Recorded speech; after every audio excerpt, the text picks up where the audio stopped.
le vecteur de C en fonction du vecteur de B. On va exprimer le vecteur de C. Ça veut dire quoi? 2i. Je vais exprimer 2i. Ah, 2i.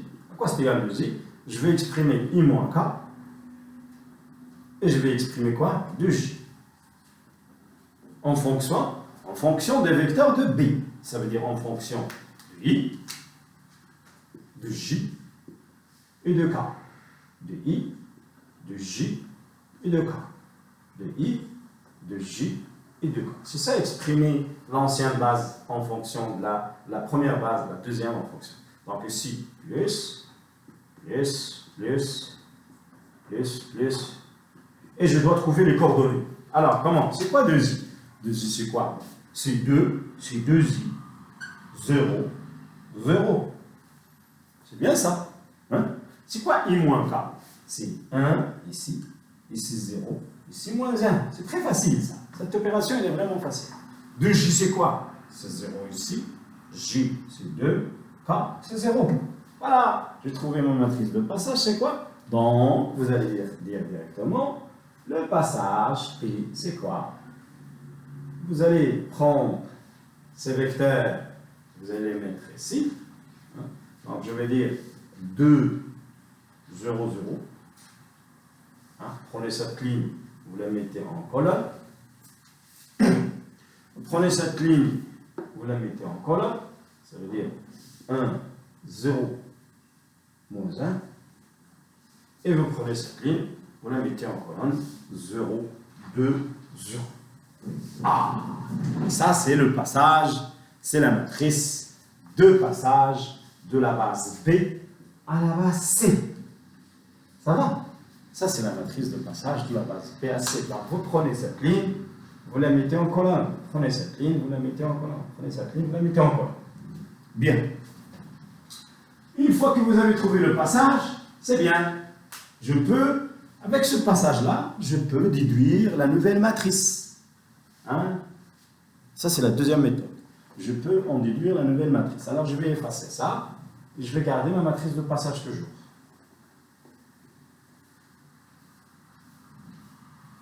Bien. Alors qu'est-ce que ça dit le théorème? Le théorème, il dit ça. Le théorème, ça dit quoi? Ça dit que la matrice A, la matrice A, ça veut dire la matrice, la nouvelle matrice, c'est ça? La nouvelle matrice. On commence. La nouvelle matrice M, que j'appelle A', la nouvelle matrice dans la base C, est égale à quoi? C'est quoi le théorème? Vous vous rappelez du théorème? Alors, il faut le réviser. Il faut réviser le théorème et je l'avais démontré. C'est la matrice de passage P-1 fois la non-ancienne matrice fois la matrice de passage. Donc A, vous avez votre A, vous la connaissez. C'est quoi A? Vous vous rappelez de A, hein? J'ai effacé l'application. C'est pas grave. Alors, je me rappelle, je plus.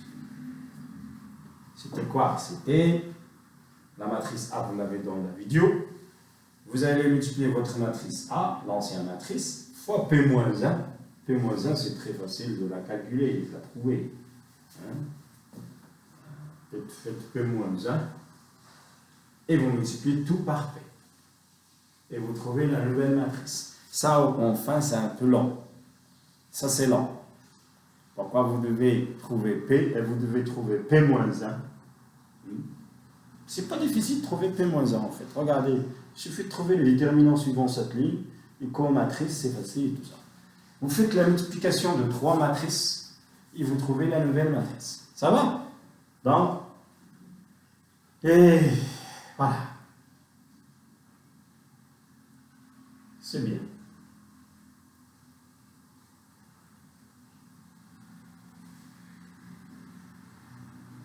Bien.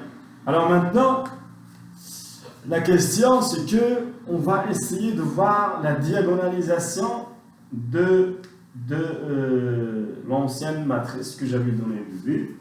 On va essayer de la diagonaliser encore une autre fois, puisque Normalement, j'ai donné à peu près jusqu'à maintenant plusieurs exercices sur la diagonalisation, mais malheureusement, à chaque fois, je trouve ma matrice n'est pas diagonalisable. C'est bien dommage, mais c'est pas grave, c'est pas grave, c'est pas grave. Alors, c'était quoi l'application que j'avais donnée au début? C'était ça. C'était l'application f de x, y, z égale, je me rappelle très bien, c'était quoi?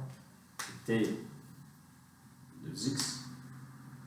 C'était 2x, c'est ça?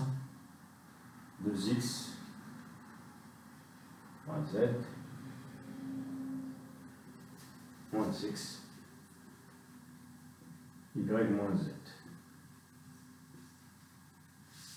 D'accord? C'était ça l'application linéaire que j'avais donnée au début, c'était ça. Voilà, c'était ça l'application. D'accord? C'est bien. Donc,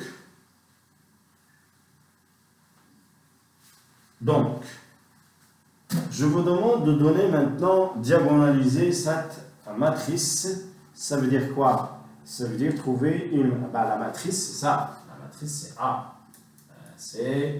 Alors, la matrice, c'est 2, comme j'ai dit. 2, voilà. 0, 2, moins 1. 2, moins 1, 0. Et y, c'est 0, 0, 1. Et pour le z, c'est moins 1, 0, moins 1. D'accord? C'est bon.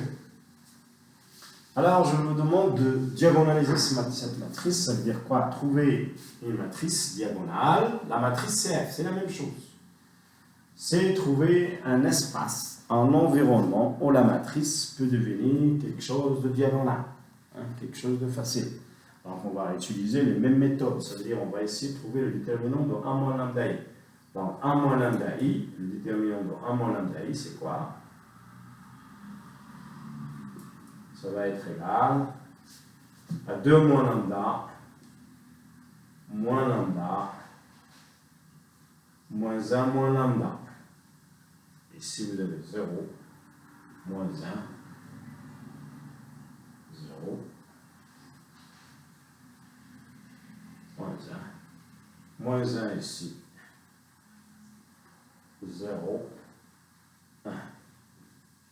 Voilà votre matrice. Ça, on va calculer le déterminant de ça.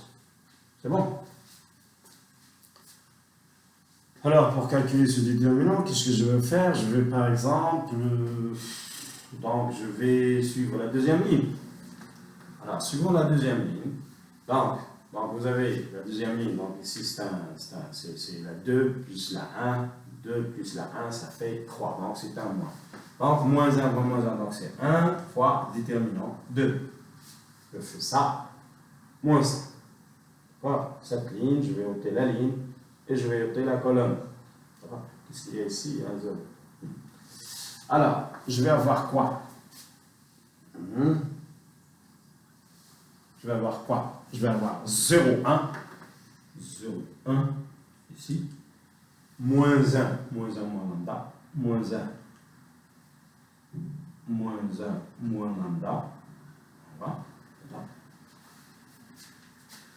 Et je fais donc système moins plus moins lambda, ça veut dire, et je vais ôter la colonne, la deuxième colonne, et la deuxième ligne, je vais avoir 2 moins lambda, d'accord, avec moins 1, avec 0, avec moins 1 moins lambda. Et c'est tout. L'autre c'est 0. D'accord?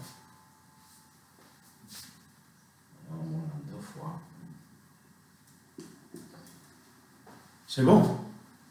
Ah, j'espère que je n'ai pas fait d'erreur. Il ne faut pas faire d'erreur à ce stade-là. Ça, c'est très intéressant. Il ne faut pas faire des erreurs à le stade de déterminant pour que votre polynôme soit comme il faut, soit bien fait comme il faut. Alors, 0 fois 1 fois tout ça, donc ça va me donner, ça va me donner plus 1. Tout ça, ça va me donner plus 1. D'accord?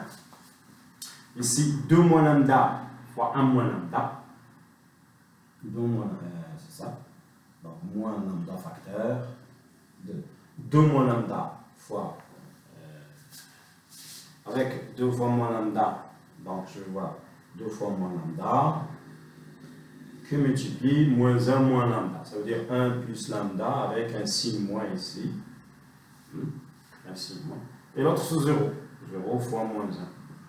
Voilà. Donc c'est à peu près cette écriture que j'ai. Ok? C'est bien. Alors, je vais encore continuer le travail. Donc ici, il faut factoriser parce qu'il y a le 1 ici. Il y a un 1 ici. Il y a un 1, il faut le factoriser. Bien. J'espère que ça va donner encore une solution. 1 degré 3. Ah, c'est bien dommage. J'aime pas ce genre de choses. Mais c'est pas grave. C'est pas grave. Parce que ici, avec le plus 1, ça va donner encore 1 degré 3. Je dois substituer enfin. Hein? Sinon, si on veut faire disparaître le plus 1 ici, ça vient de quoi? Ça vient de 0 fois 1 moins lambda, plus 1, plus 1, plus 1 ici. Plus 1, donc j'aurais pu mettre un plus 1 ici. D'accord? Au lieu d'un moins 1, j'aurais pu mettre un plus 1 et ça va faire 0 fois ça. Plus 1 avec le moins. Un moins 1, ça va être un moins 1 quand